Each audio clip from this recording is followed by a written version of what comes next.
సభకు నమస్కారం.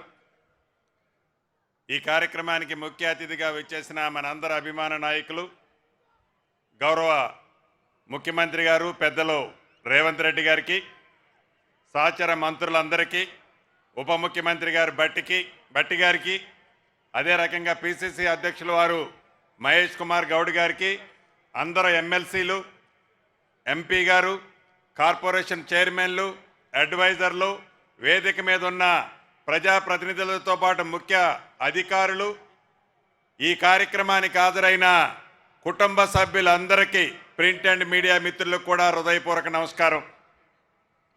ఇందిరమ్మ రాజ్యం రావాలని మీరందరూ కష్ట ఫలితంగా వచ్చిన ఈ ఇందిరమ్మ రాజ్యంలో ఎన్నికల ముందు ఏదైతే యువతకి ఈ ప్రభుత్వం హామీ ఇచ్చిందో టీఎస్పీఎస్సీని ప్రక్షాళన చేస్తానని, లీకులు బ్రోకర్లు లేకుండా గ్రూప్ 1 నుంచి గ్రూప్ 4 దాకా ఎక్కడా పక్షపాతం లేకుండా అద్భుతంగా మన ప్రభుత్వం వచ్చిన తర్వాత ఎగ్జామ్స్ జరిపించడమే కాకుండా ఆనాడు 10 సంవత్సరాలలో 10,000 ఉద్యోగాలు లేని ఆ ప్రభుత్వానికి బుద్ధి వచ్చే విధంగా గౌరవ ముఖ్యమంత్రి రేవంత్ రెడ్డి గారి నాయకత్వంలోని ఈ ప్రభుత్వం గడిచిన ఈ సంవత్సరం లోపే 56,000 ఉద్యోగాలు ఇచ్చిన చరిత్ర మన ఇందిరమ్మ ప్రభుత్వానికి.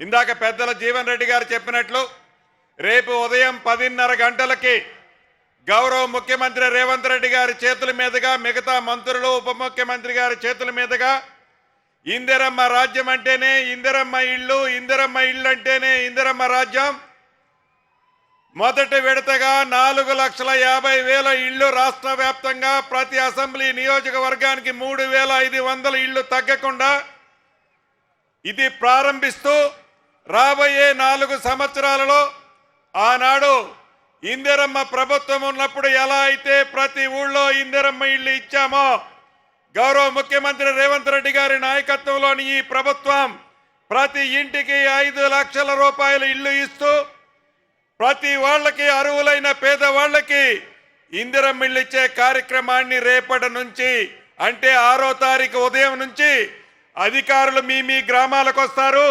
పేదవాళ్లలో పేదవాళ్ళు ముందు కట్టుకోండి, తప్పకుండా అర్హులైన అందరికీ ఇందిరమ్మ ప్రభుత్వంలో ఇల్లు అందుతాయి. అదే విధంగా ఎన్నికలకు ముందు ఆనాడు పిసిసి అధ్యక్షులు, ఈనాడు ముఖ్యమంత్రి గౌరవ రేవంత్ రెడ్డి గారు చెప్పినట్లు ఇందిరమ్మ ప్రభుత్వం వచ్చిన తర్వాత ధరణిని బంగాళాఖాతంలో వేస్తామని చెప్పాం. ఈ డిసెంబర్ 1వ తారీఖు నుంచి విదేశాలకి తాకట్టు పెట్టిన తెలంగాణ ఆస్తి 2.5 లక్షల కోట్ల ఎకరాల భూమిని విడిపించి స్వదేశ సంస్థ అయిన కేంద్ర ప్రభుత్వం ఎన్ఐసి వారికి ఇచ్చి డిసెంబర్ 1వ తారీఖు నుంచి తెలంగాణ రాష్ట్రంలో ఉండే ప్రతి భూముల ఆసాములకి భద్రత కల్పించింది ఇందిరమ్మ ప్రభుత్వం.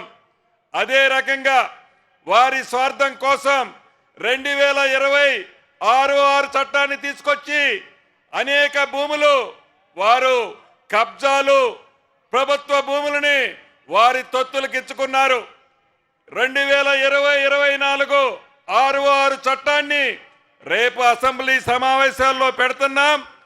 దేశంలోనే ఈ రెవెన్యూ చట్టం అద్భుతంగా ఒక మోడల్గా గౌరవ ముఖ్యమంత్రి రేవంత్ రెడ్డి గారి నాయకత్వంలోని ఈ ప్రభుత్వం తెలంగాణలో భూములున్న ప్రతి వారికి భద్రత కల్పించే విధంగా ఈ చట్టము ఉండబోతుందని తెలుపుకుంటూ ఈ అవకాశం ఇచ్చిన మీ అందరికీ మరొక్కసారి కృతజ్ఞతలు చెబుతూ, ఇందిరమ్మ ఇళ్ల విషయంలో దయచేసి మళ్ళీ మీ అందరినీ ప్రార్థిస్తున్నా, ఇందిరమ్మ ఇళ్ల విషయంలో పేదవాళ్లలో పేదవాళ్ళు ముందు కట్టుకోండి.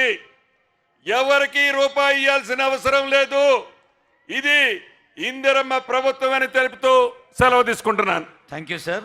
ఆనరబుల్ మినిస్టర్ పొన్నం ప్రభాకర్ గారి సందేశం.